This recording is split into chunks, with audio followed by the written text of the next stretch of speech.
They say love conquers all, but nobody warns you what happens when the person who promised to stand by you chooses comfort over courage. My name is Marcus Reed, and the night my ultra rich white wife had security escort me out of our penthouse based on a lie, I made a choice that would haunt her forever. I didn't yell. I didn't beg. I didn't defend myself. I simply disappeared and let her discover the truth only after my absence became permanent. What she did to me was unforgivable. What I did in response was something she never saw coming. By the time Eleanor realized she'd destroyed the one man who truly loved her, it was already too late. If you're watching this, subscribe and tell me where you're watching from, because this story about betrayal, dignity, and the quiet power of walking away is just beginning. The lobby lights felt different that night, colder, like they'd been replaced with something that wasn't meant for me anymore. I pushed through the brass revolving.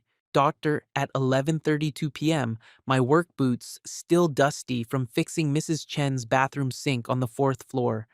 I'd been the building superintendent here for 6 years, knew every pipe, every wire, every creaky floorboard. This place was as much mine as anyone's, except it wasn't. Not really. Not when your wife owns the whole damn building.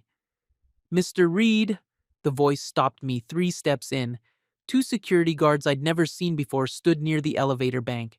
The older one, thick neck and tired eyes, held a clipboard. The younger one just stared at me like I was already a problem solved. Yeah? I adjusted my tool bag on my shoulder. We need you to come with us, sir. My stomach dropped, not because I didn't know what was happening, but because some part of me had been waiting for this moment since the day I married Eleanor Whitmore. The day a broke black contractor from the Bronx married a white woman whose family owned half of Manhattan's commercial real estate. What's this about? I kept my voice steady. The older guard looked uncomfortable. Your wife asked us to escort you upstairs, to collect your belongings. The words hit like a fist to the chest, but I didn't flinch. Couldn't. Not here in this marble lobby where I'd helped Mrs. Alvarez carry groceries just yesterday, where I'd fixed the fountain last month while Eleanor bragged to her friends about my clever hands. She's upstairs? I asked. Yes, sir. I rode the elevator in silence, watched the numbers climb. 12, 24, 36. The penthouse button glowed like a warning. The doors opened directly into our home. My home. The place where I'd carried Eleanor over the threshold 2 years ago while she laughed and kissed my neck and whispered that nothing would ever come between us. She stood in the living room, arms crossed, wearing the gray suit she'd worn to work that morning. Her blonde hair was pulled back tight, her blue eyes were ice. Eleanor, don't. She held up one hand. The files, Marcus. The property files from my office. I set my tool bag down slowly. What files? Don't play stupid. Her voice cracked just slightly. Victor saw the access logs. Someone went through the Riverside development documents, confidential appraisals, acquisition strategies, information worth millions if it got to our competitors. Victor Hale, her associate from the firm. The guy who'd never liked me, never tried to hide it. The guy who called me the help at their company Christmas party before Eleanor shut him down. And you think that was me? I said it flat. Not a question. The logs show your security code, Marcus. Your access. Last Wednesday at 2 a.m. I was fixing the boiler last Wednesday at 2 a.m. Ask Jimmy in 12B. His heat went out. I was there until 4 in the morning. She shook her head. Victor already checked. You used your code to enter the office suite. The cameras show someone in a maintenance uniform. So you believe him. My throat felt tight. You believe Victor over me. I believe the evidence.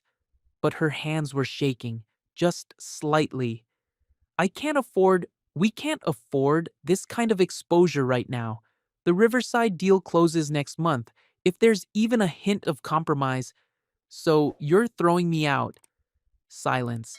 The kind that fills rooms and lungs and makes everything heavy.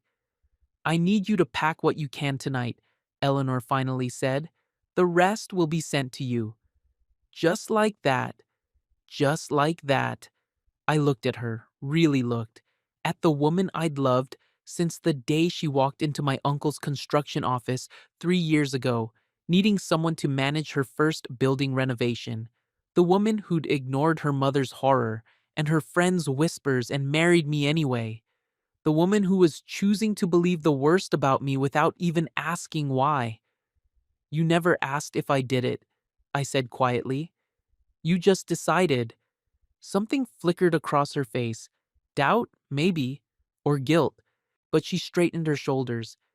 The evidence. Screw the evidence, Eleanor. You never asked me. The security guard shifted behind me, ready to move if needed. I walked past her toward the bedroom.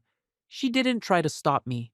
Everything important fit in one duffel bag: some clothes, my dad's watch, the photo of my mom before the cancer took her. I left the expensive suits Eleanor had bought me, the designer shoes, the gold cufflinks she'd given me for our first anniversary. I kept my wedding ring on. Don't know why. The guards watched while I packed. Professional. Quiet. Probably done this before for other inconvenient husbands. Eleanor stood in the doorway when I zipped the bag. Your phone, she said. The company phone. I'll need it.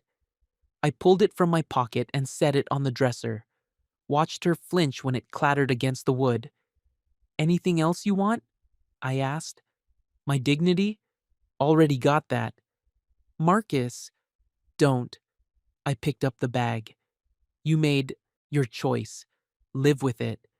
I walked past her again, smelled her perfume, the same one she'd been wearing the night we met, jasmine and something sweet I could never name. In the hallway, I stopped, turned back. Our wedding photo had hung on the wall by the door since we moved in. The two of us on a beach in the Bahamas, her in white, me in a tuxedo that made Caleb joke I looked like James Bond. Eleanor's smile in that photo was real, unguarded. The kind of smile rich white girls usually saved for other rich white people. The photo was gone, just a clean rectangle on the wall where it used to be. I felt something crack inside my chest. The locks will be changed in the morning, Eleanor said from somewhere behind me. For security. I nodded, didn't trust my voice. The elevator doors closed on her face. I watched the numbers fall. 36, 30, 24, 12, ground floor. The lobby was empty now except for the night doorman. Carlos, good guy, played dominoes with me on slow Sundays. Mr. Reed, he looked pained. I'm sorry, man. I didn't know they were gonna. Not your fault. I shifted the bag. You take care, Carlos. Outside, the December air bit through my jacket. 11:40 p.m. I stood there on the sidewalk, staring up at the building I'd maintained for 6 years, at the penthouse windows where my wife was probably already calling her mother to confirm she'd handled things properly. My phone buzzed. My personal phone, not the company one Eleanor had confiscated. Caleb. You good? Haven't heard from you all day. I stared at the message. My little brother. The one who'd warned me about Eleanor's family, about marrying into a world that would never really accept me, who'd been right about everything except the love part. The love had been real. For a while, I typed back, I'm fine. Talk tomorrow. A lie. But Caleb had his own life, his own problems. Didn't need mine. I started walking, didn't know where, just away. The city. Lights blurred together. Car horns. Laughter from a bar somewhere. A siren wailing uptown. My phone kept buzzing. Eleanor calling now. I watched it vibrate against my palm, watched her name flash on the screen. Eleanor Whitmore Reed. She'd kept both names when we married, said it was for business. I'd understood, or thought I did. I let it ring out. Another call, then another. 5 times she called in the space of 10 minutes while I walked aimlessly through Midtown. On the sixth call, I answered. Marcus. Her voice was different now, smaller. Where are you? Does it matter? Just, are you safe? Do you have somewhere to go? I almost laughed. Now you care?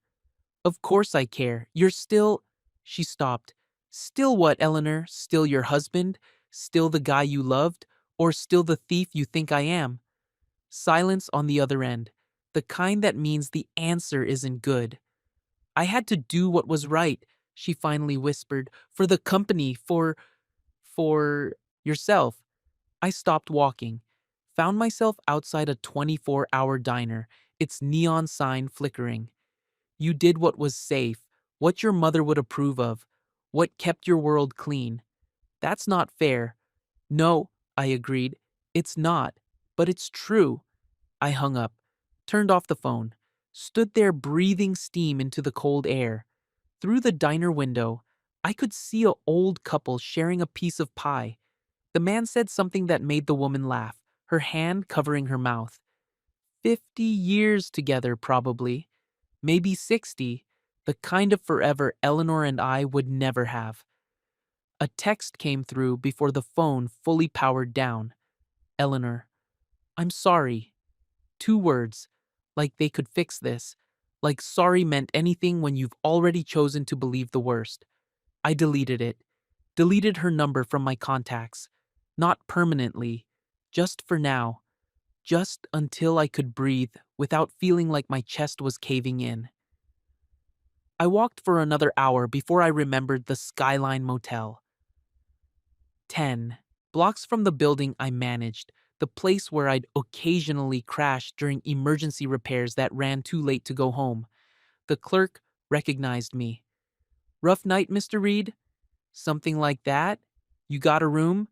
For you? Always. Room 214, small, clean enough, a bed, a TV older than my marriage, a bathroom where the shower leaked but the water was hot. I sat on the bed and stared at nothing. My phone buzzed again. I'd turned it back on without thinking. Caleb calling now. Yeah. Don't yeah me. What's going on? Elena just texted me asking if I knew where you were. Eleanor's assistant. The only person in that office who'd ever looked at me like I was human instead of a diversity hire. I'm fine. You're not fine. Nobody says I'm fine like that and means it. Where are you? Motel. Near work. What? Caleb's voice went sharp. Why are you at a motel? What happened with Eleanor? I told him. All of it. The guards. The accusation. The wedding photo missing. From the wall. My voice stayed steady the whole time. Flat. Like I was reciting someone else's story. When I finished, Caleb was quiet for a long minute. I'm coming to get you, he finally said. No. Marcus. No, I need to think. I stopped. Didn't know how to finish that sentence.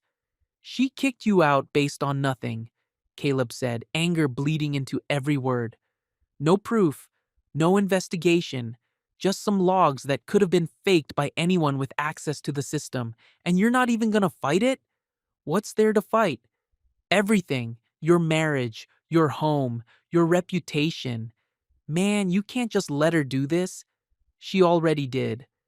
So make her undo it. Get a lawyer. Make her prove it. Hell, make Victor prove it since he's the one spreading this garbage. I laid back on the bed. The ceiling had a water stain shaped like a cloud, or maybe a fist. Hard to tell. I'm not fighting her, I said quietly. I'm not begging. I'm not explaining. If Eleanor wants to believe I'm a thief, that's her choice. I'm not gonna convince her otherwise. That's pride talking. Maybe. Or maybe it's dignity. Caleb made a frustrated sound. Dignity doesn't keep you warm at night, brother. Dignity doesn't save your marriage. My marriage ended the second she chose Victor's word over mine. Fighting won't bring it back. Another long silence. I got a spare room, Caleb finally offered. Better than whatever motel you're in. I appreciate it, but I need to be alone right now. Yeah, okay. He didn't sound convinced. But call me tomorrow. For real. Don't make me hunt you down. I will. After we hung up, I stared at that water stain until my eyes hurt. Thought about the moment I'd known I loved Eleanor.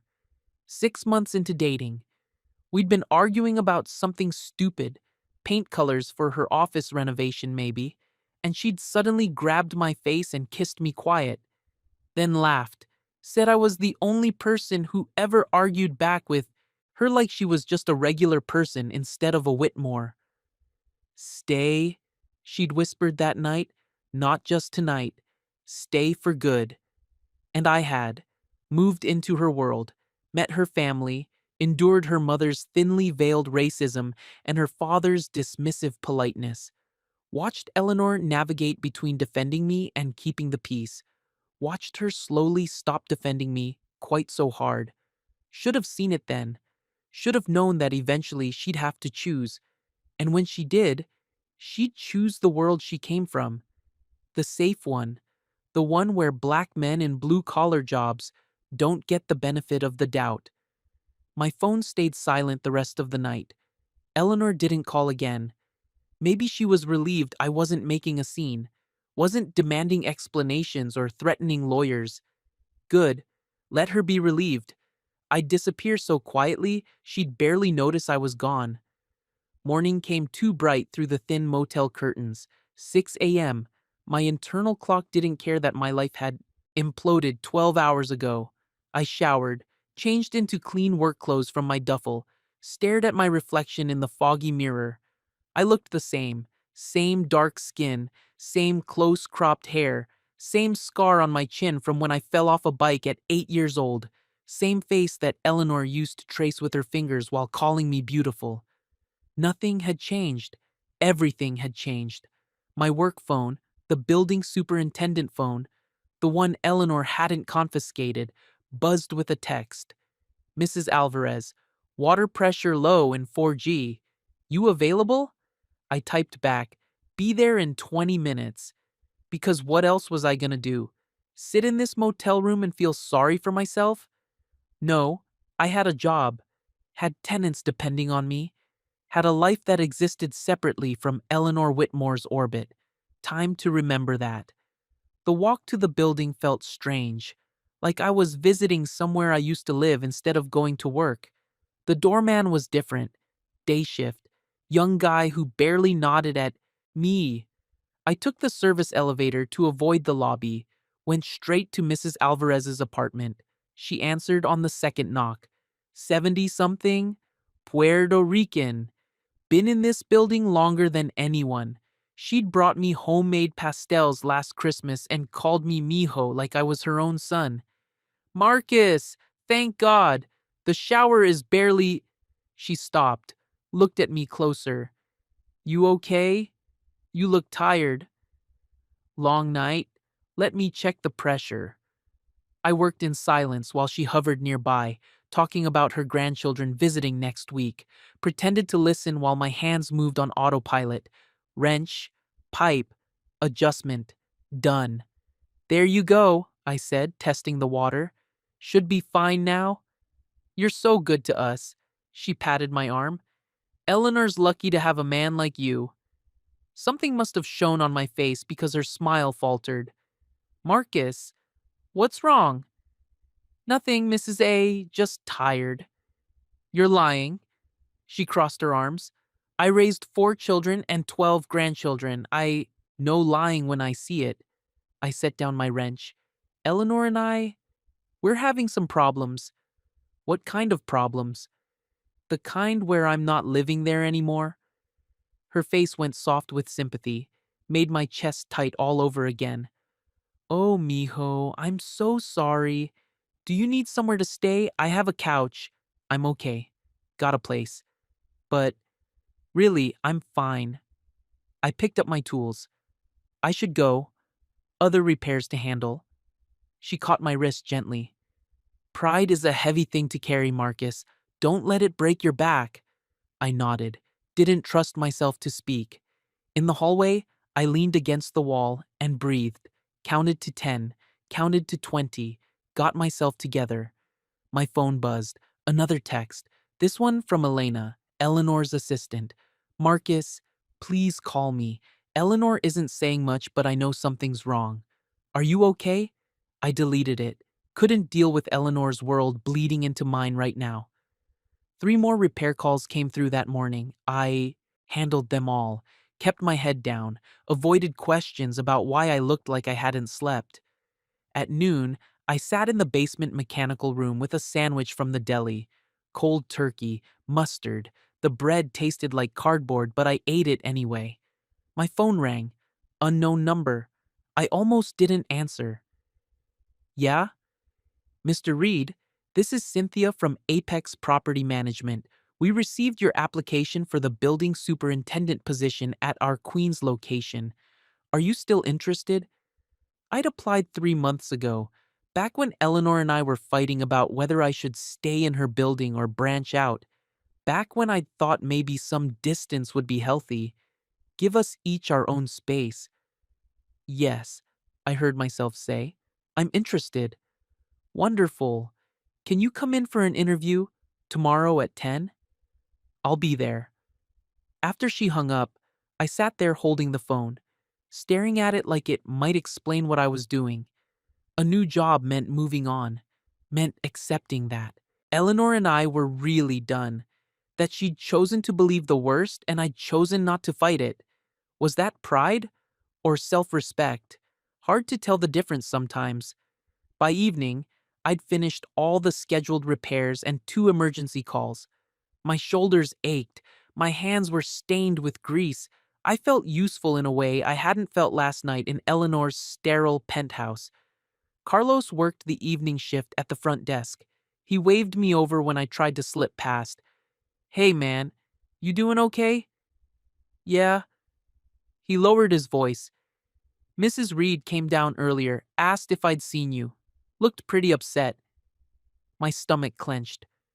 What did you tell her? Said you were probably out on calls.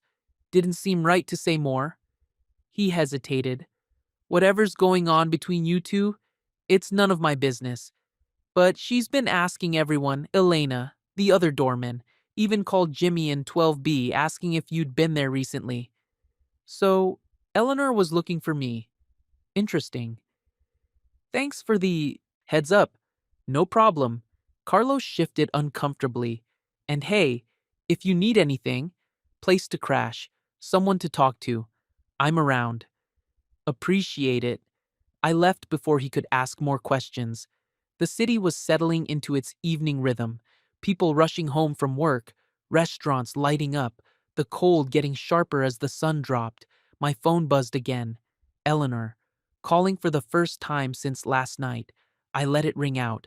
Another call immediately, then another. On the 4th call, I answered. What? Marcus? Oh God, where have you been? I've been trying to reach you all day. Working. Working? You're still doing repairs? It's my job, Eleanor, until you fire me from that too. Silence. Then, softly. I wasn't going to fire you. Really?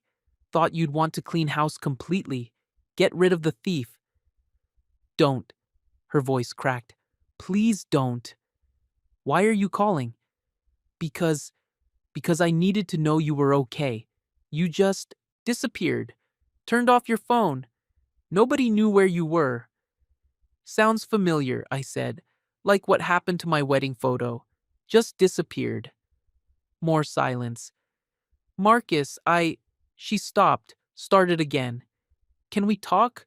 Really talk? Not like last night. What's there to talk about?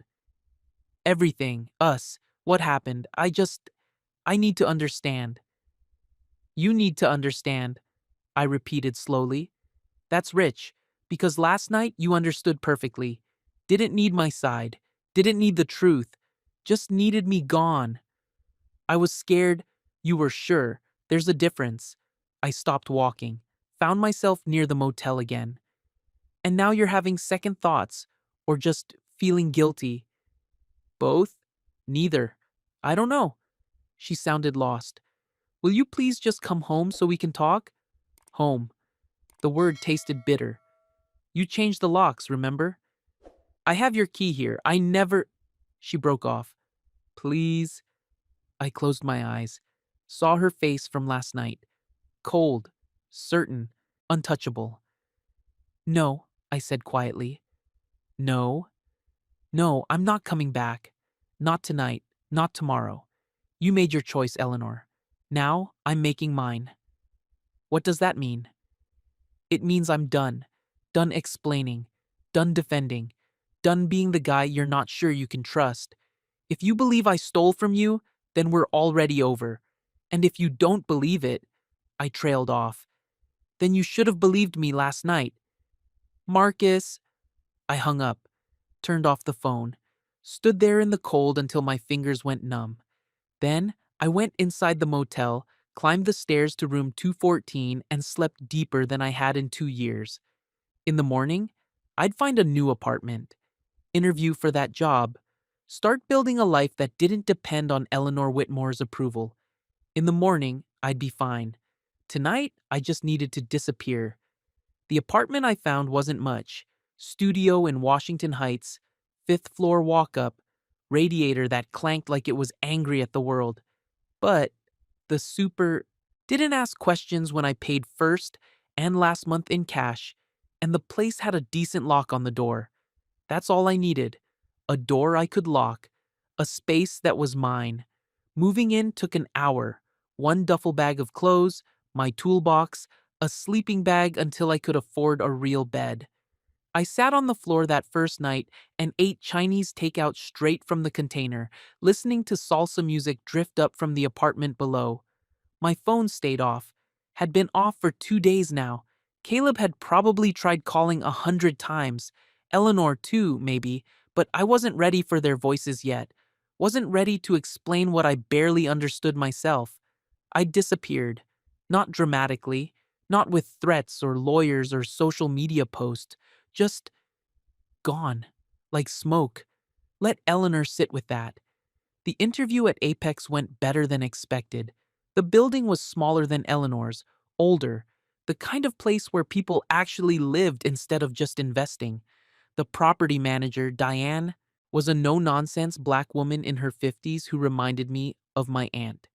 Your references are solid, she said, scanning my resume. 6 years at the Whitmore building. Excellent tenant feedback. Why are you looking to move? I'd prepared for this question. Looking for a change. Want to work somewhere I can grow. She studied me over her glasses. The Whitmore building pays better than we can. You know that, right? Money isn't everything. Spoken like someone who has enough of it. But she smiled slightly. Or someone running from something. Which is it, Mr. Reed? I met her eyes. Maybe both. She nodded slowly. Fair enough. I don't pry into personal lives, but I need someone reliable. Someone who'll show up. Someone who won't disappear when things get complicated. The irony wasn't lost on me. I show up, I said quietly. That's the one thing I'm good at. Then the job's yours. Start Monday? We shook hands. I walked out with a new job and a strange feeling in my chest. Relief, maybe, or just exhaustion finally catching up. My phone buzzed in my pocket. I'd turned it on that morning, just long enough to check messages before the interview. 43 missed calls, 27 texts, 12 voicemails. Eleanor accounted for most of them. The rest were Caleb, Elena, even Mrs. Alvarez asking if I was okay. I scrolled through Eleanor's texts without opening them, watched the preview snippets pile up.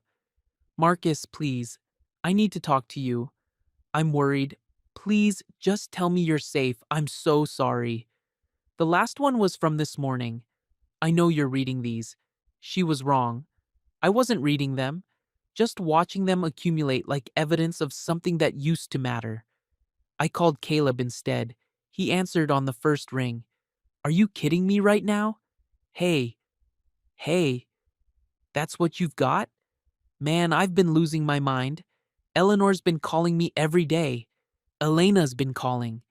Even your old super from when you lived in the Bronx called asking if you were alive. I'm alive.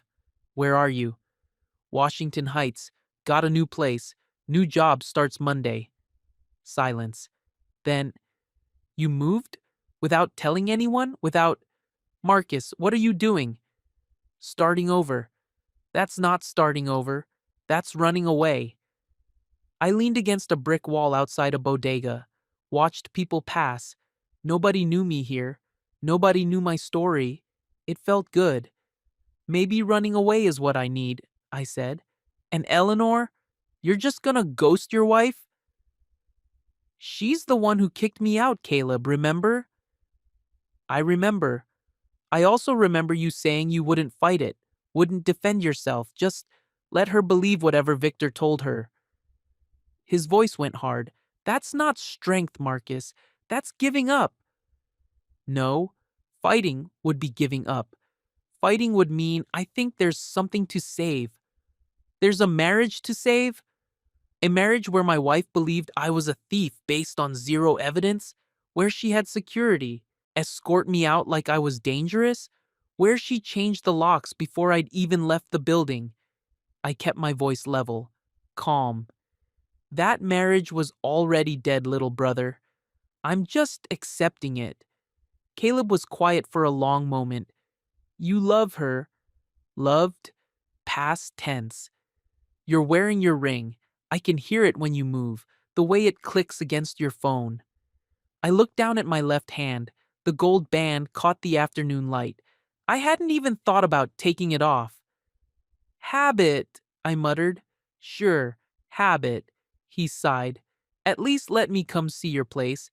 Make sure you're not living in some nightmare. It's fine, Marcus. Fine. Come Saturday. I'll buy you lunch. After we hung up, I stood there a while longer, watched an old man feed pigeons on the corner, a woman arguing with someone on her phone in rapid Spanish, two kids sharing headphones, heads bent together over a phone. Normal life. The kind that kept happening whether your world fell apart or not. I bought a sandwich and walked aimlessly, ended up in Fort Tryon Park, found a bench overlooking the Hudson. The water was gray under the November clouds, moving steady and indifferent. My phone buzzed. Elena this time. Marcus? I don't know what happened, but Eleanor is falling apart. She's been crying in her office. Won't tell me why. Please at least let her know you're okay. My fingers hovered over the keyboard. Started typing a response 3 different times. Deleted it each time. What could I say? That I was fine? That would be a lie. That Eleanor should have thought about consequences before she kicked me out? That would be cruel. In the end, I just wrote, I'm safe. Tell her that. Elena responded immediately. Thank you. Are you coming back? I turned off the phone without answering. Saturday morning, Caleb showed up at my apartment with 2 coffees and a bag of bagels. He looked around the empty studio, at my sleeping bag on the floor, my clothes folded in neat piles against the wall. Jesus, Marcus. It's temporary. You don't even have a chair. I've got a floor. Works fine. He set the coffee and bagels on the windowsill. You can't live like this. People live with a lot less. That's not... He stopped, rubbed his face. You're punishing yourself. That's what this is. I'm simplifying. You're hiding. He sat on the floor across from me. From Eleanor. From your life. From having to deal with what happened. I bit into a bagel. Everything. My favorite. Caleb remembered. Maybe, I admitted. Or maybe I'm just tired of being the guy who has to prove himself. The guy who has to defend his character because his wife married down. Eleanor never made you feel like you married down. She didn't have to. Her mother did it enough for both of them. Caleb couldn't argue with that. He'd met Lydia Whitmore exactly once, at our wedding. She'd smiled at him with her mouth only, shook his hand like he might contaminate her, and spent the reception telling anyone who'd listen how unique the ceremony had been. Code 4, too much melanin at the altar. So, what's the plan? Caleb asked. Hide out here forever? Never talk to your wife again? Pretend 2 years of marriage just didn't happen? The plan is to build something that's mine. Not hers, not her family's. Mine. I met his eyes. The plan is to remember who I was before Eleanor Whitmore made me forget. And who was that? A guy who didn't need anyone's approval to know his worth.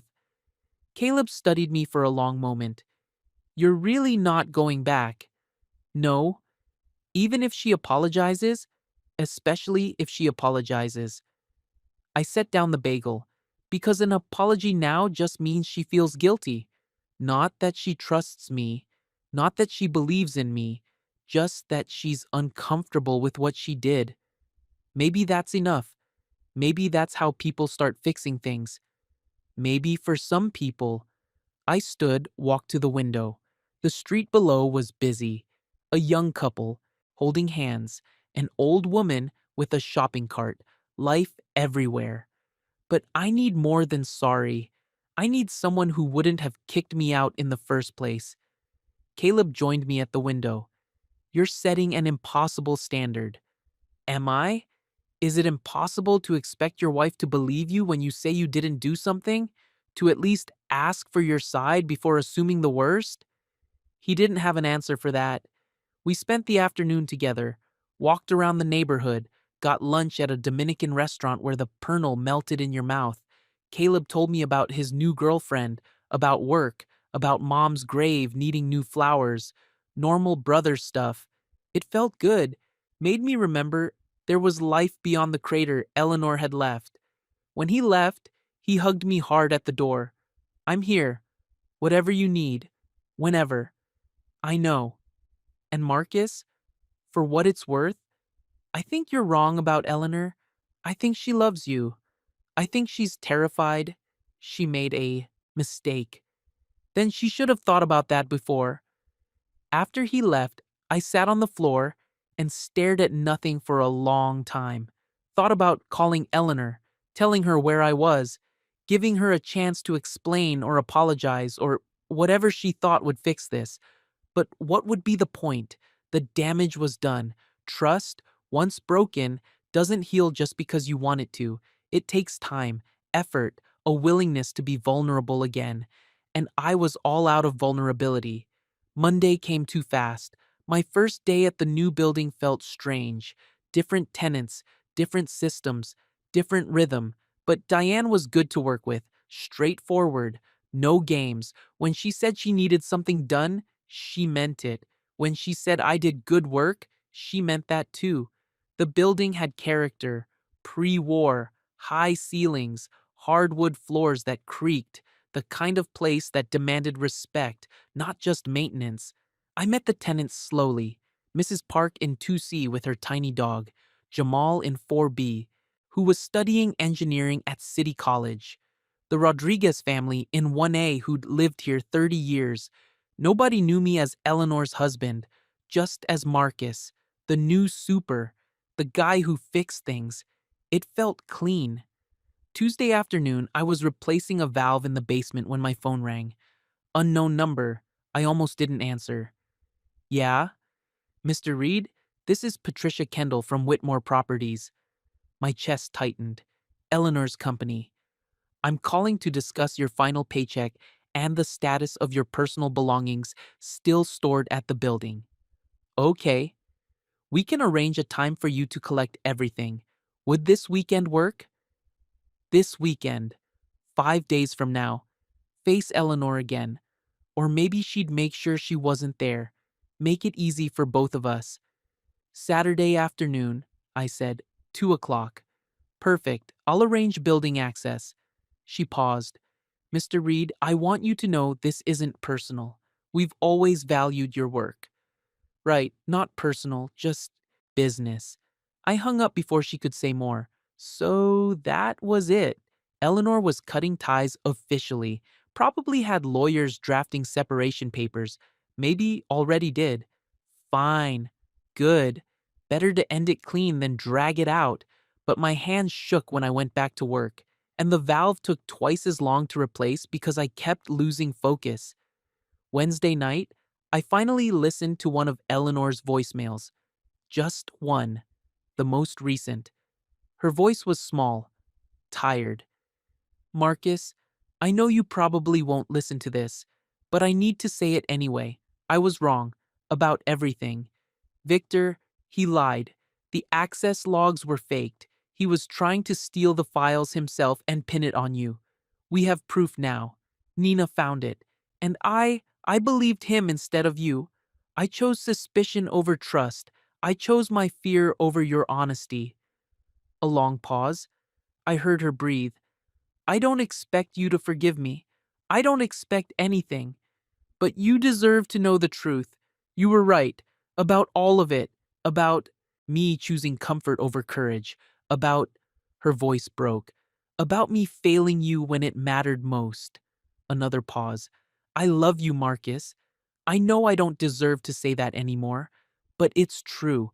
It's always been true.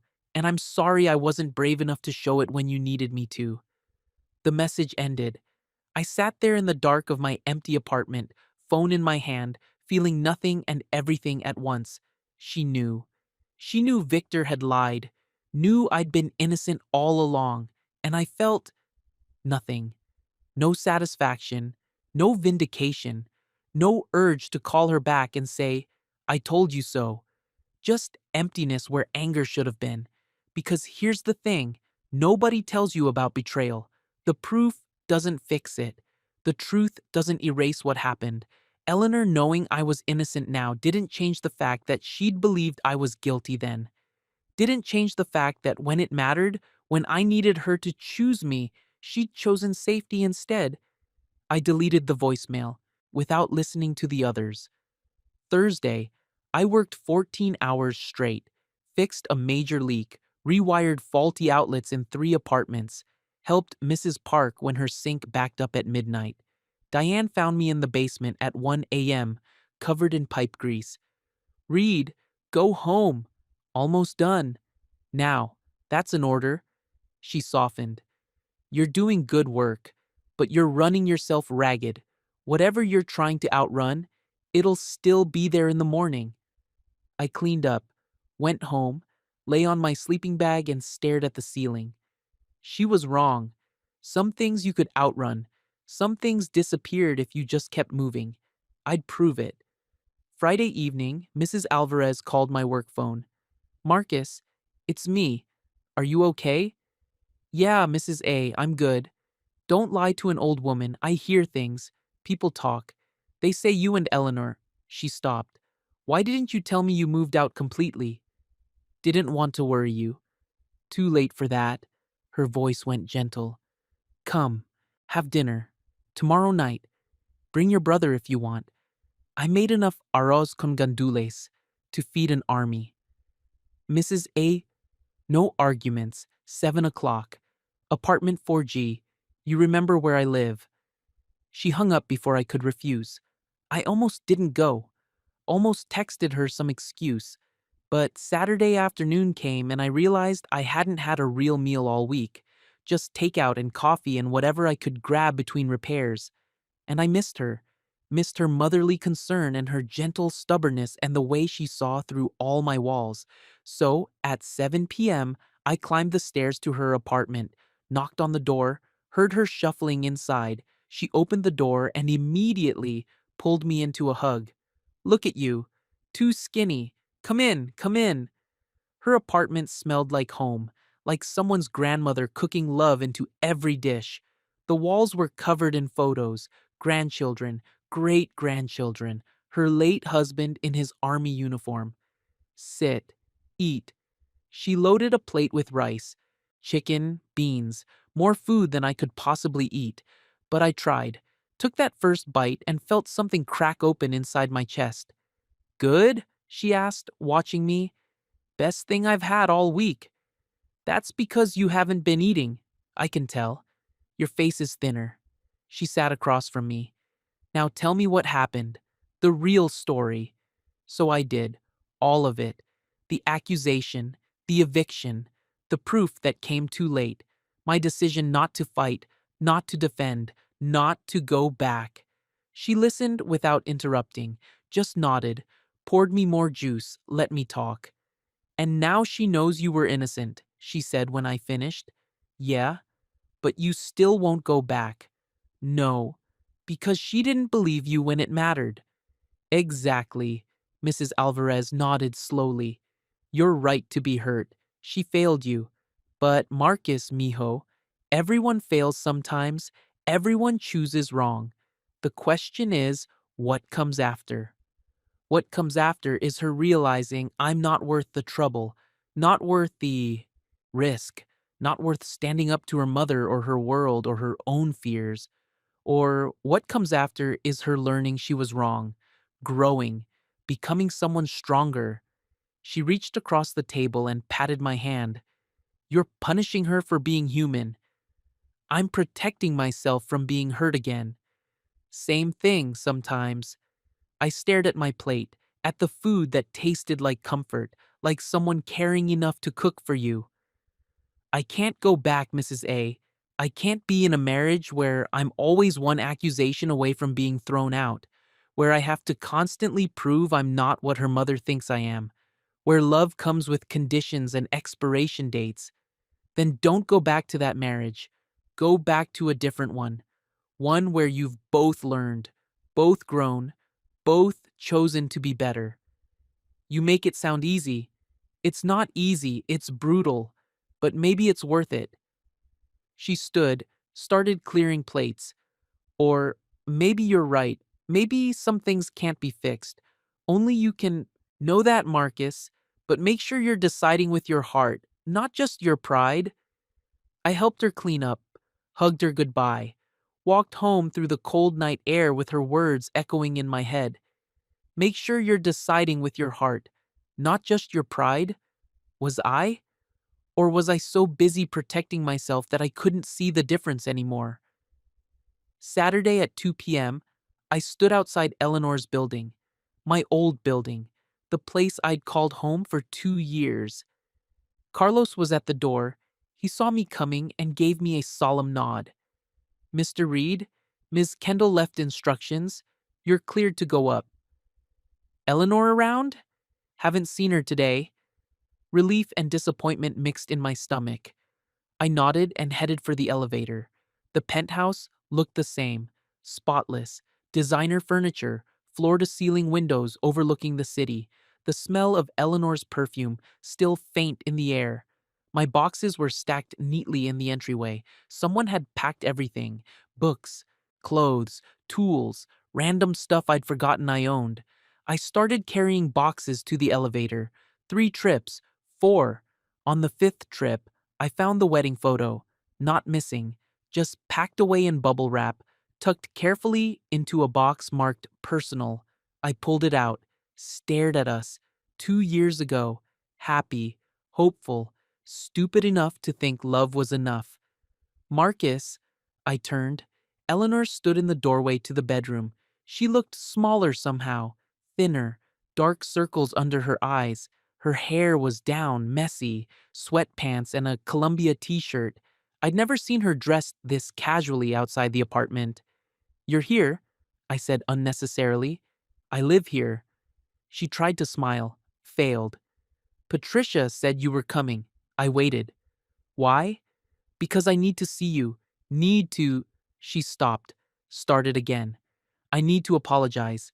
Face to face, not through voicemail or text. You deserve that much. I set down the photo. Okay. I was wrong, Marcus. About everything. Victor fabricated the evidence. Nina caught him accessing files at odd hours and confronted him. He confessed, tried to make a deal.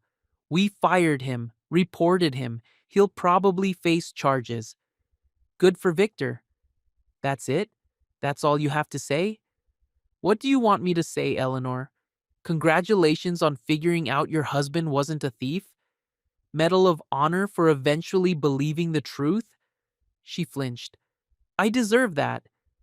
You deserve a lot worse, but I'm too tired to give it to you. Marcus, please. No. I picked up another box. You had me thrown out. You chose someone else's word over mine. You let your mother's poison get into your head. You failed me when I needed you most. And now you're sorry. Great, wonderful. But sorry doesn't fix it, Eleanor. Sorry doesn't make me trust you again. Sorry doesn't undo what you did. Tears ran down her face. I know. I know all of that. But I love you. I love you so much, and I. Stop! My voice came out harder than I meant. Don't say that. Don't make this about love. Love isn't enough. Not without trust, not without respect, not without the willingness to stand by someone even when it's hard. I'll do better. I'll. You'll what? Promise not to kick me out next time someone accuses me of something? Promise to actually believe me? Those shouldn't be promises, Eleanor. Those should be basics, fundamentals, things that don't need to be negotiated. She wrapped her arms around herself. Then what do you want? Tell me what you want, and I'll do it. I looked at her, really looked, at the woman I'd loved, the woman I'd thought was worth leaving my world for, the woman who'd left me first, in the ways that mattered most. I want to move on, I said quietly. I want to build a life where I don't have to constantly prove I'm good enough, where I'm not always one mistake, one accusation, away from being disposable. You were never disposable to me. I was thrown away pretty easily. The words hung in the air, between us, sharp, true, irreversible. Eleanor's face crumpled. Please don't do this. Please don't give up on us. I'll do anything. I'm not giving up. I already gave. For 2 years. Gave everything I had. Bent myself into shapes that fit your world. Made myself smaller so your family could feel bigger. And the first time things got hard, you threw me away. I picked up the last box. So now I'm done giving. I'm done bending. I'm done being the guy who isn't quite enough. You were always enough. No, I wasn't. Not to your mother, not to your world. And when it came down to it, not to you either. I headed for the elevator. Goodbye, Eleanor. Marcus, wait. The elevator doors closed on her reaching hand, on her tear-stained face, on the last 2 years of my life. I stood there in the descending elevator, boxes stacked around me, and felt nothing but relief. It was over. Really over. And somewhere beneath the sadness, beneath the anger, beneath the betrayal, I felt something else. Freedom. The next 3 weeks passed in a blur of work and silence. I fell into a rhythm at the new building. Up at 6, coffee and a bagel from the corner shop, repairs until lunch, more repairs until dinner. Sometimes emergency calls at midnight. Didn't matter. I welcomed the work, the exhaustion, the way it filled my head with problems that had actual solutions. Diane noticed. You're doing the work of 3 people, Reed. Keeping busy. Keeping hidden. She leaned against the boiler room doorway. I've been doing this job 30 years. Seen a lot of men run from their problems into their work. Never helps long term. I'm not running. Sure you're not. She handed me a bottle of water. Take a break. 30 minutes. That's an order. I sat in the small office off the lobby, drinking water and staring at my phone. Eleanor had stopped calling after that day in the penthouse. No more texts, no more voicemails, just silence. I'd gotten a letter from a lawyer 3 days ago. Separation papers, clean, professional, fair division of assets, which meant Eleanor was giving me way more than I deserved, since everything had been hers to begin with. The papers sat unsigned in my apartment. I told myself I was too busy to deal with them. But really, signing felt too final, like closing a book I wasn't ready to admit I'd finished reading. My phone buzzed.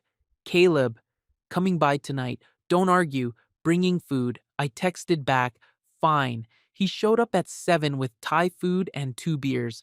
Looked around my apartment, Still mostly empty except for a mattress now and a small table I'd found on the street. You bought furniture. Progress. Don't start. We ate in silence for a while. Pad thai and spring rolls. The beer was cold and good. Eleanor called me, Caleb finally said. I stopped eating. When? Yesterday. Wanted to know if you were okay, if you needed anything, if you'd signed the papers yet. What did you tell her? That you were fine, that you didn't need anything, that I didn't know about the papers. He paused. She sounded wrecked, man. Like really wrecked. Good. Caleb set down his beer. That's cold. She had me escorted out by security. She let me think I was a thief. She chose her mother's racism over her husband. Cold doesn't begin to cover what she did. I'm not defending her. What she did was wrong. But Marcus, holding on to this anger, it's eating you alive. I'm not angry. You're furious. You're just hiding it under all this calm, dignified silence. But it's there. I can see it. I stared at my food. He wasn't wrong. What do you want me to do, Caleb? Forgive her? Go back? Pretend it never happened? No, I want you to feel it. Really feel it. Be angry. Yell. Break something. Let it out instead of stuffing it down with 18-hour workdays. And then what? Then you decide, with a clear head, not from a place of hurt and pride. I finished my beer in silence. Caleb let it sit. We watched some basketball game on my phone, talked about nothing important. When he left, he hugged me hard. I love you, brother. Whatever you decide, I'm here. After he left, I sat on my mattress and let myself feel it. The anger, the betrayal, the hurt that lived underneath everything. Eleanor had broken something in me that night. Not just trust, something deeper. The belief that love could cross the divide between our worlds, that who I was could be enough despite where I came from. She'd proven it couldn't. That when pushed, when scared, when faced with choosing between me and her comfortable assumptions, she'd choose comfort. How do you forgive that? How do you rebuild from that? I didn't have answers, just questions that kept me awake until dawn. The next morning, Mrs. Alvarez called my work phone. Marcus, I need your help. What's wrong? The heat in 4G, it's not working right. I'm freezing. I grabbed my tools and headed up. Found her apartment. Unusually cold. Checked the radiator, the valve. Everything seemed fine mechanically. Strange, I muttered. Let me check the basement. Wait, her voice stopped me. Before you go, sit. Just for a minute. I knew that tone. Sat. She settled into her armchair, wrapping a blanket around her shoulders.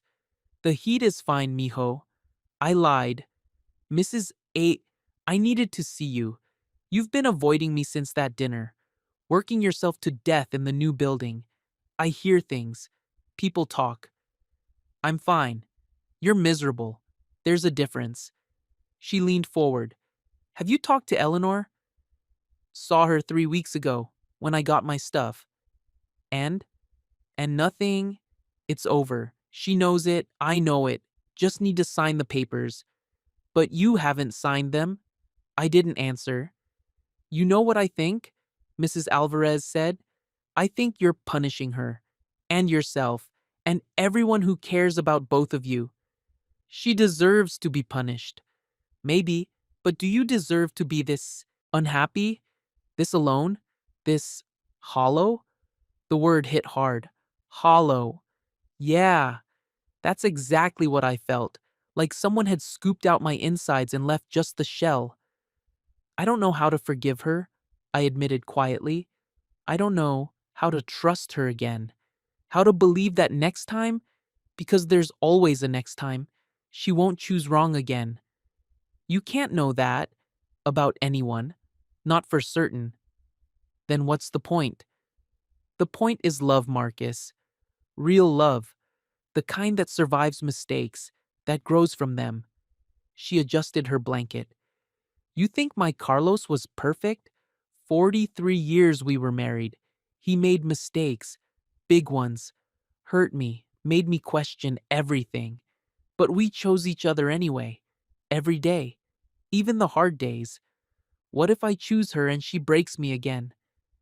Then you heal, and you know you tried. You know you were brave enough to risk it. She met my eyes. But if you walk away now, you'll always wonder, always carry this what if, and that might hurt worse than trying and failing. I sat with that, let it settle. She didn't fight for me, I finally said. When it mattered, when I needed her to believe in me, she didn't fight. No, she didn't. She failed you. Mrs. Alvarez nodded. But you're not fighting for her either. You're just leaving, disappearing. Maybe you both need to learn how to fight together. After I left her apartment, I walked. Didn't go back to work. Just walked the city for hours, thinking, feeling, trying to untangle what was pride and what was protection. My phone buzzed around 3 p.m. Unknown number. Yeah? Mr. Reed? This is Nina Clark, Eleanor's assistant. My chest tightened. What do you want? I need to talk to you. It's important. Can we meet? Coffee? Anywhere you want. I almost said no, but something in her voice made me stop. When? Today? Now, I'm in Midtown, but I can come to you. We met at a diner near my apartment. Nina looked exhausted, professional as always.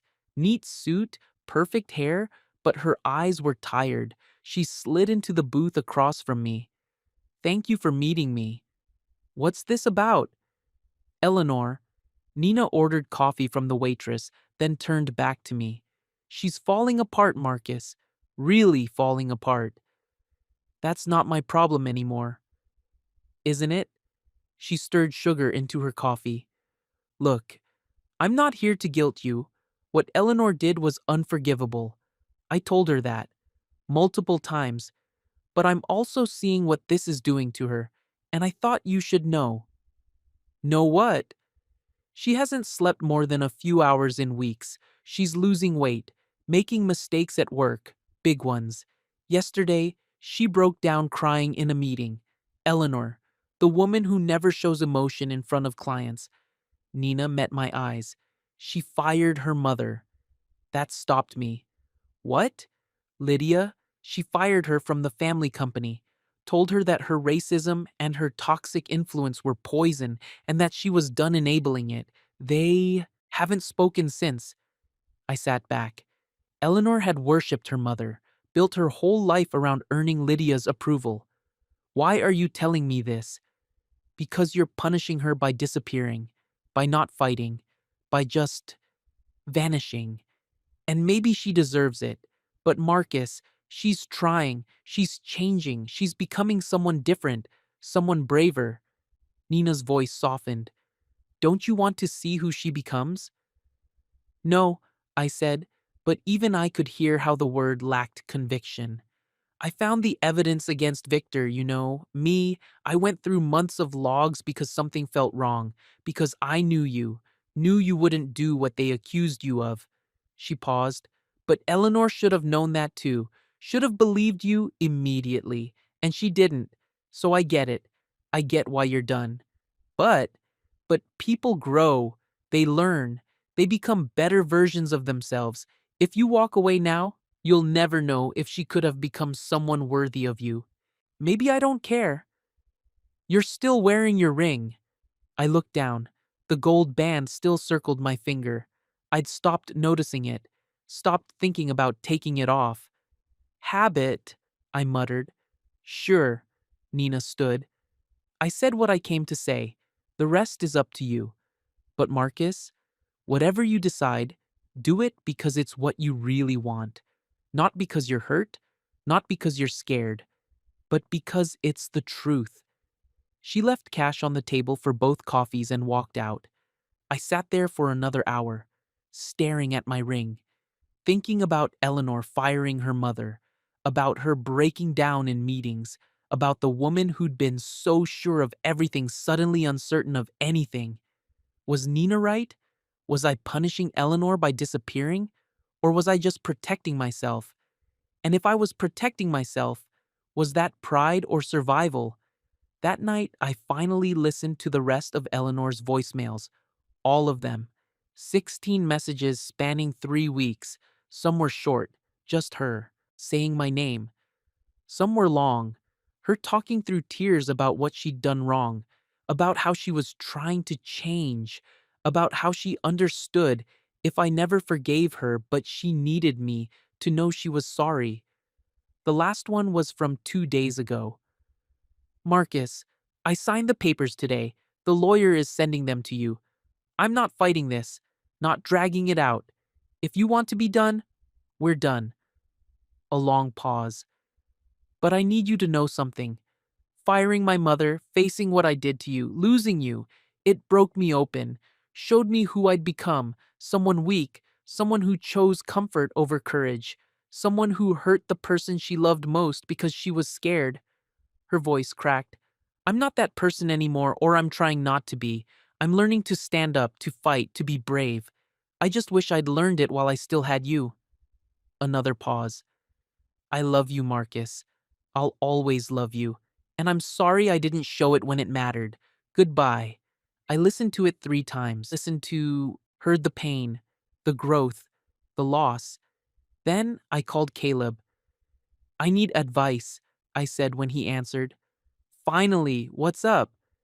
If someone hurt you, really hurt you, broke your trust completely, but then they changed, really changed, became someone better, would you give them another chance?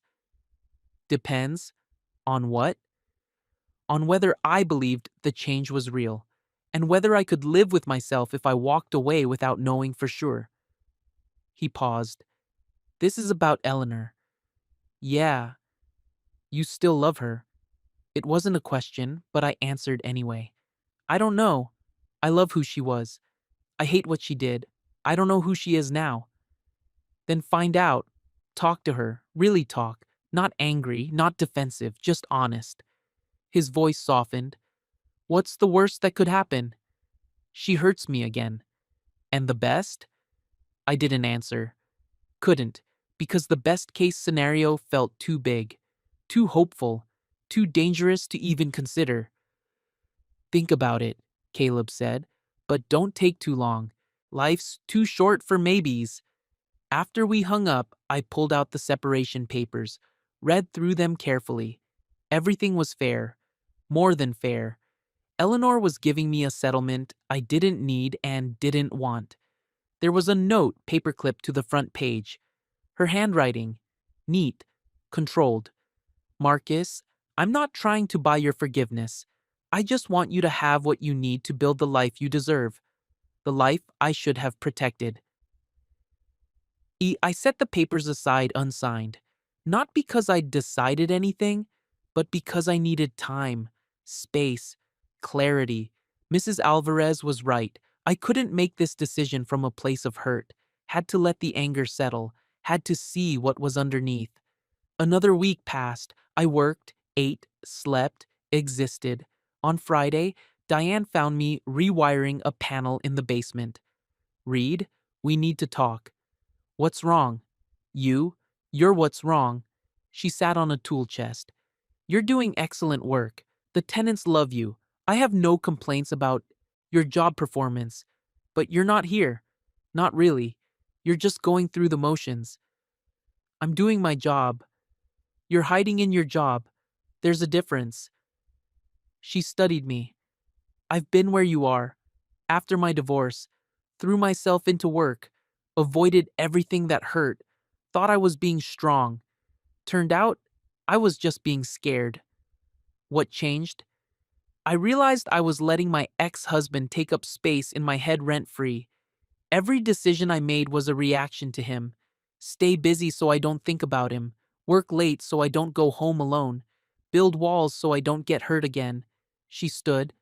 I was giving him all my power, even though he was gone. The words hit home. So, what'd you do?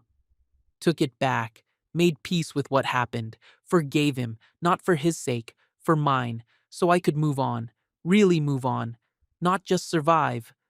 After she left, I sat in the basement surrounded by tools and electrical panels and the mechanical heart of a building I barely knew. Diane was right. I was giving Eleanor all my power. Every choice I made was about not being hurt, not being vulnerable, not risking again. But what kind of life was that? What kind of future? I pulled out my phone, stared at Eleanor's contact. Still deleted. I'd have to type it in manually. Did 3 times before I finally hit dial. It rang. Once, twice, 3 times. Hello? Her voice was cautious, uncertain. It's me. Silence. Then, Marcus, hi, Are you okay? No, but I'm calling anyway. Okay, I'm listening. I listened to your voicemails. All of them. Oh, she sounded like she might cry. Marcus, Let me talk, please. I need to say this while I can. I took a breath. You broke me, Eleanor. When you kicked me out. When you believed Victor over me. When you let your fear and your mother's poison convince you I was someone I wasn't. You broke something in me I didn't know could break. I know. I'm not done. You broke me, and I wanted to hate you for it. Wanted to disappear so completely you'd forget I existed. Wanted you to hurt the way I hurt. I paused. But I can't. I can't hate you. Can't forget you. Can't pretend 2 years of loving you never happened. Marcus, Nina came to see me. Told me you fired your mother.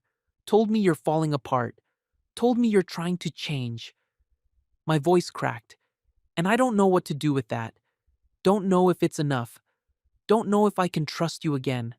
Don't know if I even want to try. She was crying now. I could hear it. But I also don't know if I can live with never knowing, I continued. Never knowing if you could become someone strong enough to deserve me. If we could become something better than what we were. What are you saying? I'm saying I'm scared, terrified, but I'm also tired of running, tired of protecting myself so hard I can't feel anything else. I closed my eyes. I'm saying I want to talk, really talk, face to face, no lawyers, no papers, just us. When? Tomorrow, noon, that coffee shop on 73rd where we had our first date. I'll be there. Eleanor? Yeah? I can't promise anything. Can't promise I'll forgive you. Can't promise we'll fix this. I know. But I can promise I'll listen. Really listen. And I'll tell you the truth. About everything. That's all I'm asking for. We hung up. I sat there in the basement, heart racing, hands shaking. What had I just done? Opened myself up to being hurt again? Given Eleanor a chance to break me worse? Or maybe I'd just given myself a chance to heal. I didn't sleep that night, just lay on my mattress watching shadows move across the ceiling, running through conversations in my head. What I'd say, what she'd say, how it might end. By morning, I'd convinced myself to cancel 3 times, picked up my phone, put it down, picked it up again. Caleb texted at 9. You got this, brother. Whatever happens, you're gonna be okay. I wasn't sure I believed him, but I got dressed anyway. Clean jeans. The blue sweater Eleanor had always said brought out my eyes. My wedding ring still on my finger. The coffee shop was exactly as I remembered. Small, warm, the smell of roasted beans and cinnamon. We'd come here on our first real date 3 years ago. Eleanor had ordered some fancy latte. I'd gotten black coffee and made her laugh when I said anything more complicated felt like showing off. She'd kissed me that day, right there at the corner table. Said she'd never met anyone who made her feel so seen and so challenged at the same time. I got there at 11:45, ordered black coffee, sat at that same corner table. Eleanor walked in at 11:58. She looked different, thinner, like Nina had said. Her hair was down, wavy, no makeup, jeans and a simple sweater. I'd never seen her dressed this casually outside our home. She looked younger, vulnerable, real. Our eyes met across the room. She froze for just a second, then walked over slowly, like she was afraid, might disappear if she moved too fast. "Hi," she said softly. "Hi."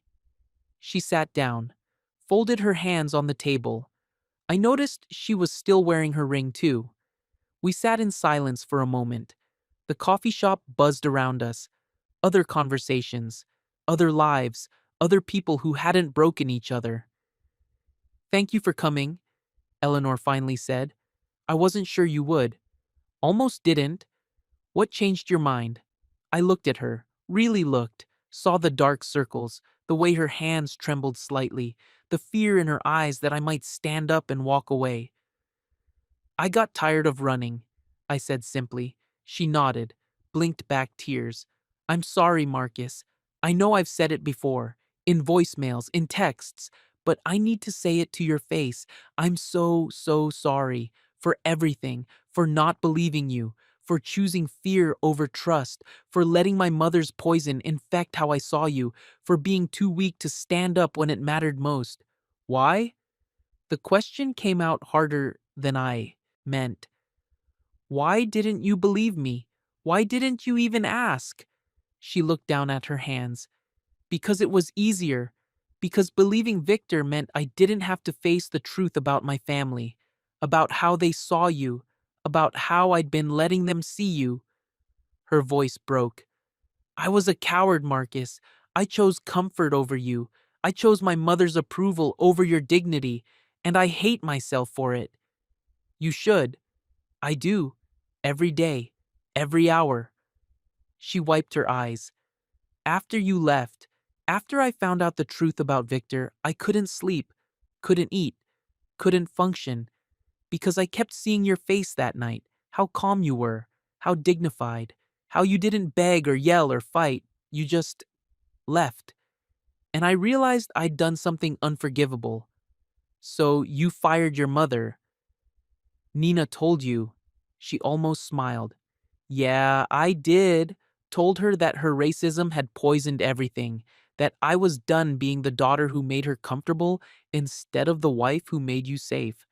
That chose wrong, and I'd spend the rest of my life living with that." "What did she say?" "Called me ungrateful. Said I was throwing away my family for a—" She stopped. Couldn't finish. "For a what, Eleanor? Say it." "For someone like you." Her voice was barely a whisper. Those were her words. Someone like him. And I finally heard it. Really heard it. The thing I'd been ignoring for 2 years. The way she never said your name. Never acknowledged you as family. Never saw you as anything but a mistake I'd made. I felt the anger rise again. Hot. Sharp. And it took losing me to hear it? Yes. She met my eyes. "I'm not making excuses. I should have heard it sooner, should have protected you better, should have cut her out the first time she disrespected you. But I didn't. I chose wrong, over and over, until I finally lost you. You didn't lose me, Eleanor. You threw me away." She flinched.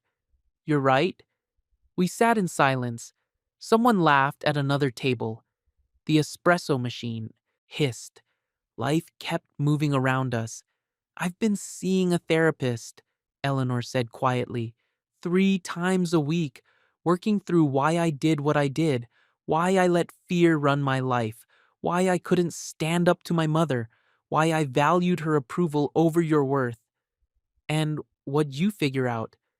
That I was raised to believe love had conditions, that people were assets or liabilities, that protecting the family name mattered more than protecting the people you claim to love." She twisted her ring.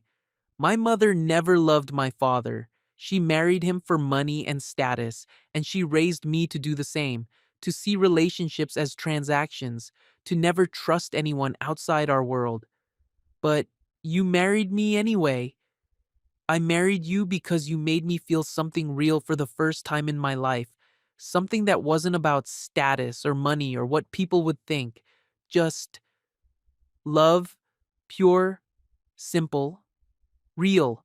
Her voice cracked. "And then when it got hard, when I had to choose between that love and Everything I'd been raised to believe, I chose wrong. I reverted, became my mother's daughter instead of your wife. I stared into my coffee, watched the black surface reflect the lights above. You know what hurt the most? It wasn't the accusation. It wasn't even getting kicked out. It was that you didn't ask, didn't want to hear my side, just decided I was guilty and moved on, like I was disposable. You were never disposable to me. I was treated like I was, and that's what matters. I finally looked up. You know how many times I've been assumed to be a criminal just for existing? How many times people have clutched their purses when I walk by, locked their car doors, followed me in stores? Countless. But I never thought my wife would be one of those people. Eleanor's face crumpled. Marcus, you saw me through their eyes, through your mother's eyes, through the eyes of everyone who looks at a black man and sees a threat instead of a person. My throat felt tight. That's what I can't forgive. Not the mistake, but the ease of it. How quickly you believed it. Like some part of you had always been waiting for me to prove their suspicions right. That's not. She stopped, breathed, started again. I want to say that's not true. Want to defend myself. But I can't. Because you're right. I did believe it too easily. Did let their assumptions become my assumptions. Did see you through a lens I swore I never would. She reached across the table, stopped just short of touching my hand. I can't undo it, Marcus. Can't take it back. Can't make it hurt less. All I can do is promise I see it now. See what I did. See who I was. And I'm trying to become someone different. Someone worthy of you. What if you can't? What if this is who you are? Someone who chooses fear when things get hard? Then I lose you. Forever. And I live with that. She pulled her hand back. But I'm going to try anyway. Going to fight to be better. Not for you. For me. Because I don't want to be that person. Don't want to be someone who destroys the best thing in her life because she's too scared to deserve it. I studied her face. Saw the pain there. The regret. But also something else. Something I hadn't seen that night in the penthouse. Strength. Why'd you really call me here, Eleanor? What do you want? Honestly, I don't know. Maybe just to apologize to your face, to let you see me taking responsibility, to give you the closure you deserve. She wiped her eyes again. Or maybe I'm hoping you'll give me a chance to prove I'm different, that we could be different, that we could build something better than what we had. That's a lot to hope for. I know. Too much, probably. She stood up slowly. Thank you for listening, for giving me this much. I know I don't deserve it. Eleanor, wait. She stopped, looked at me with those blue eyes that used to make me forget everything else. Sit down. Please. I'm not done. She sat, held her breath.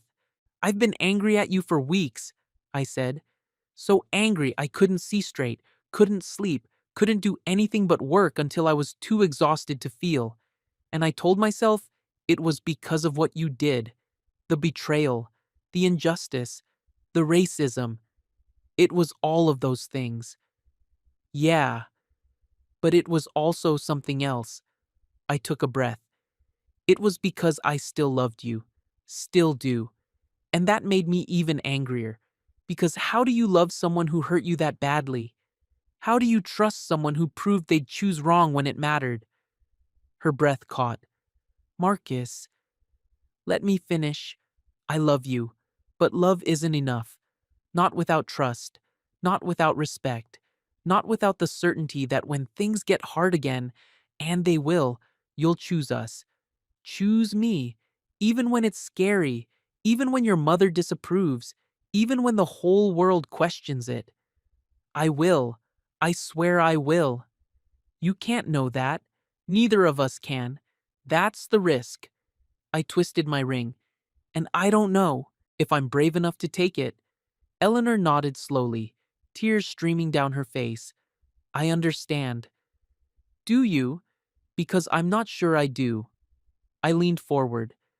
Part of me wants to walk away, protect myself, build a life where I never have to risk this kind of hurt again. That's the smart choice, the safe choice. But another part of me wonders if playing it safe means I'll never really live, never really love, never really know if we could have been something extraordinary instead of just something broken. What are you saying?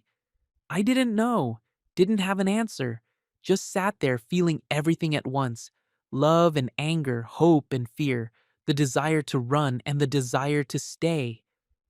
I'm saying I don't know, I finally admitted. I don't know if I can forgive you. Don't know if I can trust you again. Don't know if love is enough to bridge what happened between us. Then what do we do? I don't know that either.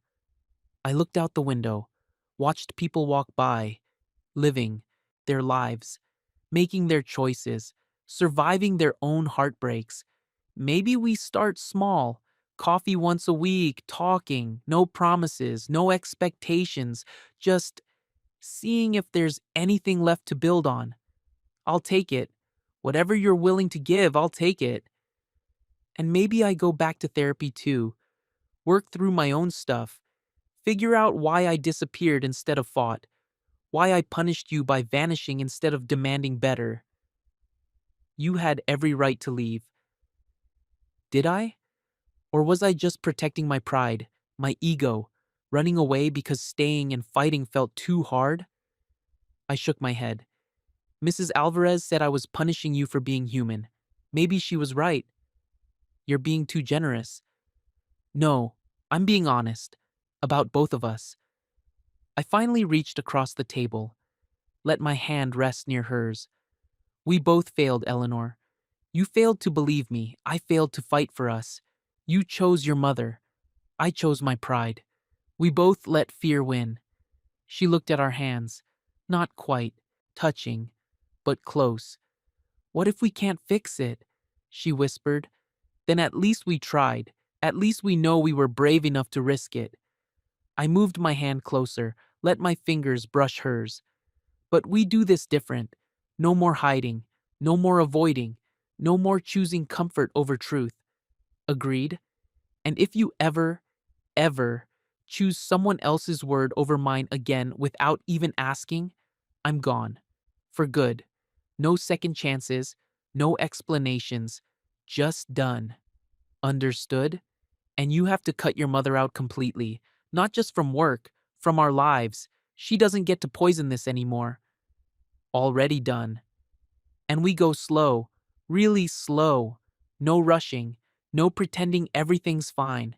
We earn our way back to trust. Yes, whatever it takes. I looked at her, at the woman I'd loved and hated and missed and resented all at once. The woman who'd broken me and who I'd broken by leaving. The woman who might become someone better, who might help me become someone better too. I'm scared, I admitted. Me too. Good. We should be. I held her hand properly now, felt how cold her fingers were, how they trembled slightly in mine. 1 coffee a week, I said. Here, this table. We talk, really talk, about the hard stuff. No avoiding, no protecting each other's feelings, just honesty. Okay? And I keep my apartment, my job, my space. We don't rush back into living together until we're sure. Okay. And if it doesn't work, if we can't get past this, we end it clean. No lawyers making it ugly, just two people who tried and couldn't make it. I understand. I let go of her hand, stood up. She looked panicked. I need to go, I said. Need to think, process. Let this settle. When will I see you again? Next Saturday, noon, same place. She nodded, stood up too. We faced each other in that coffee shop where we'd first fallen in love, both wearing our rings, both damaged, both uncertain. Marcus? Her voice was small. Thank you for giving me a chance, even a small one. I won't waste it. Don't thank me yet. This might be the hardest thing either of us ever does. I know, but it's worth it. You're worth it." I walked out before I could change my mind, before I could either run away completely or forgive her too fast. Just walked out into the cold December air and breathed. My phone buzzed immediately. "Caleb, how'd it go?" I typed back, "I'm trying. That's all I know." The next week crawled by. I worked, ate, slept, thought about Eleanor constantly, about whether I was brave or stupid, whether I was healing or just setting myself up to be hurt worse. Mrs. Alvarez called on Thursday. "How are you, mijo?" "Confused." "Good. Confusion means you're thinking, considering, not just reacting." She paused. "You talked to Eleanor?" "Yeah, we're taking it slow. Coffee once a week, no promises." "That's wise. Slow is good. Slow is how you rebuild." She sounded proud. "I'm happy for you both. Even if it doesn't work out, at least you tried. What if trying makes it hurt worse? Then you'll survive that too. You're stronger than you think, Marcus. Strong enough to walk away. Strong enough to try again. That's real strength." Saturday came too fast and too slow all at once. I got to the coffee shop 10 minutes early, sat at our table, ordered black coffee, and waited. Eleanor walked in at exactly noon. She looked better, a little color in her face, a small smile when she saw me. "Hi," she said, sliding into the chair across from me. "Hi." She'd brought something, a small box, pushed it across the table. "I wanted to give you this." I opened it. Inside was our wedding photo, the one that had disappeared from the wall. She'd had it reframed, simple wood instead of the ornate gold it used to have. "I didn't know where it went," I said quietly. "I packed it that night, before the guards came. Didn't want them to see it. Didn't want anyone to see how happy we looked." She bit her lip. "I thought maybe you'd want it. Or maybe you could keep it until you decide if you want me back in your life. Either way, it's yours." I stared at the photo, at us on that beach, so young, so hopeful, so stupid to think love was simple. "Tell me about your week," I said, setting the photo aside. And she did. Talked about work, about therapy, about how hard it was to cut out her mother, about the loneliness, the regret, the hope that maybe we could find our way back. I told her about my week too, about the new building, about Mrs. Alvarez, about Caleb checking on me constantly, about the fear that lived in my chest every time I thought about trusting her again. We talked for 2 hours, no crying this time, no dramatic declarations, just honest conversation, slow, careful, real. When we left, she hugged me, brief, gentle. I let her. "Same time next week?" she asked. "Yeah, same time."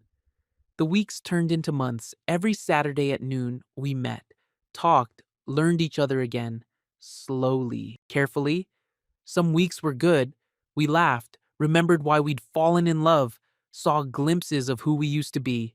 Other weeks were hard. Arguments, tears, moments where the hurt felt too big to overcome. But we kept showing up, kept trying, kept being honest even when it hurt. I started seeing a therapist like I'd promised, worked through my own pride, my own fear, the way I'd disappeared instead of fought because fighting felt too vulnerable. Eleanor did the same, worked through her need for approval, her fear of standing alone, the ways her mother had shaped her into someone small. We both changed, grew, became different people than we'd been. On a Saturday in March, 4 months after that first coffee, Eleanor asked, "Do you think you'll ever trust me again?"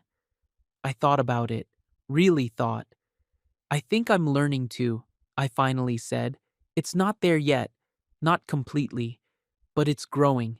Like a plant someone nearly killed that's finding its way back.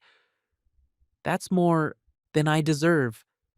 Maybe, or maybe it's exactly what we both deserve, a chance to be better." She smiled, a real one, the kind that reached her eyes. "I miss you, Marcus. Miss living with you. Miss falling asleep next to you.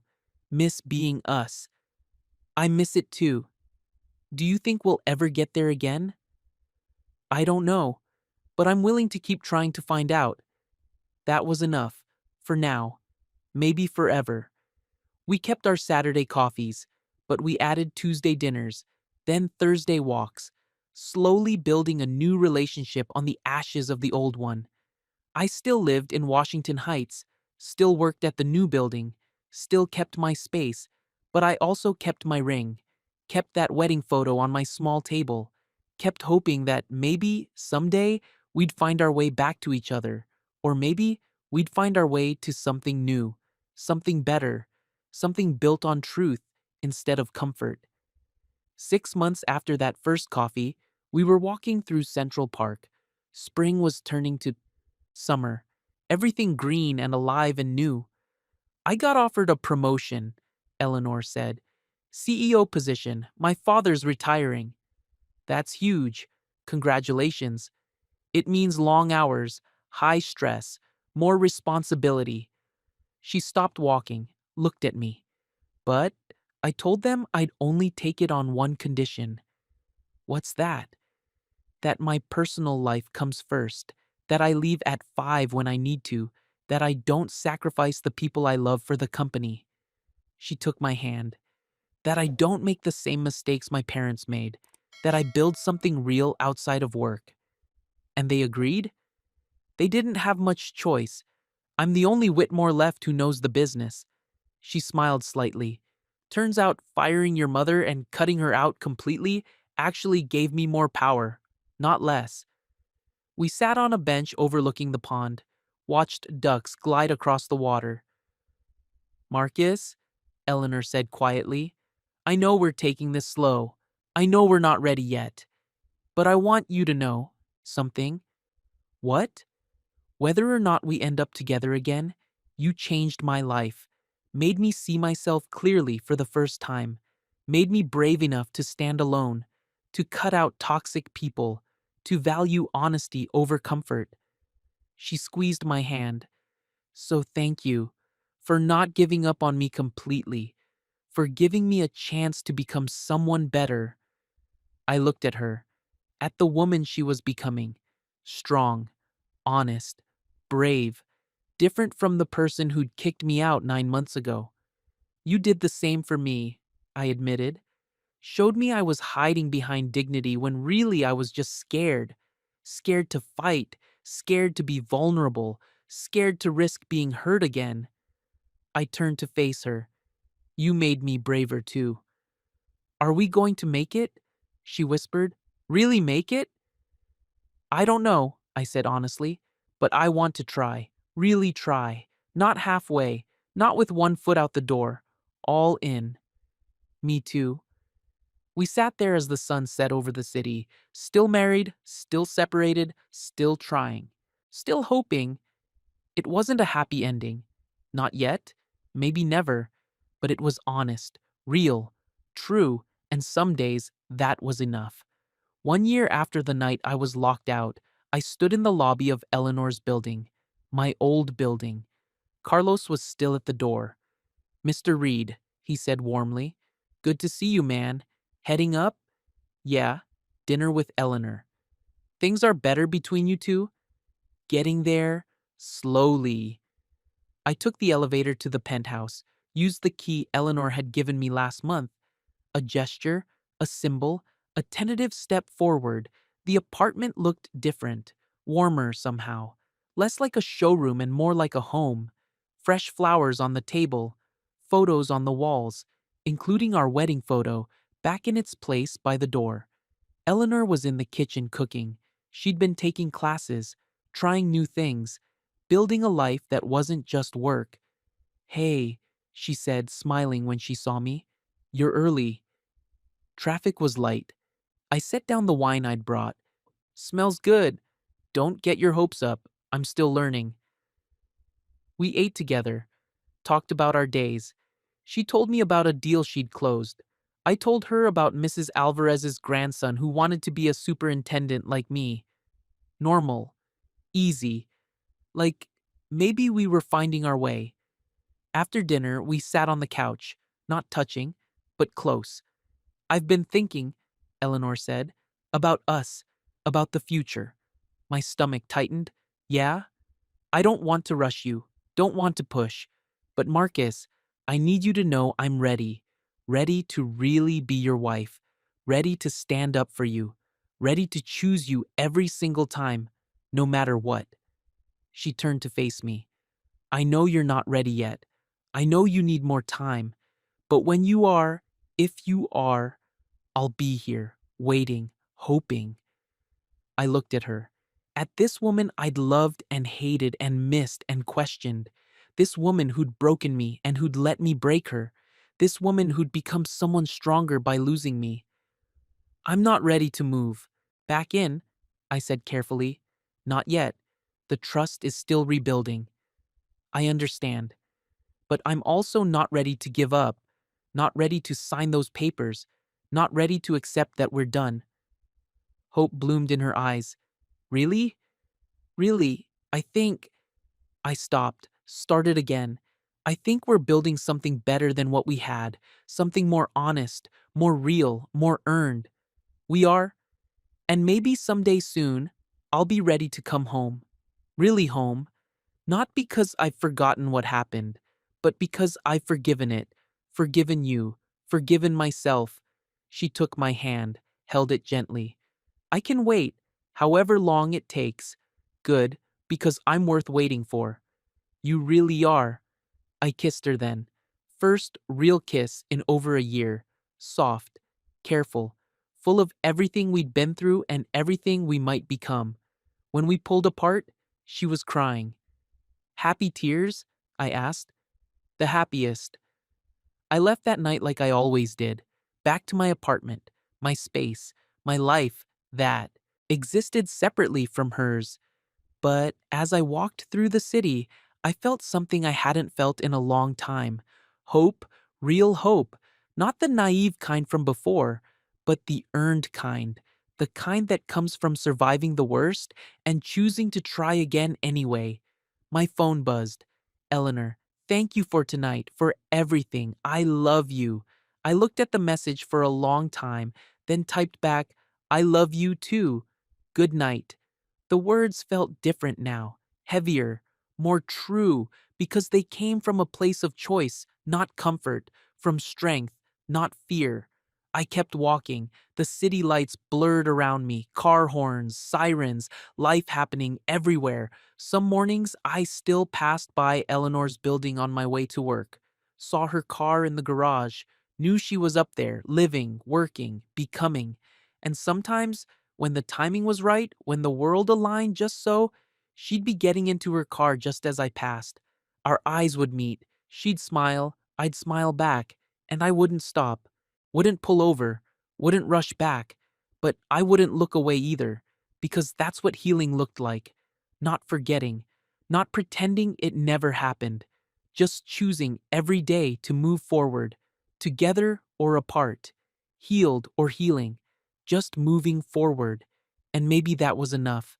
Maybe that was everything. The end.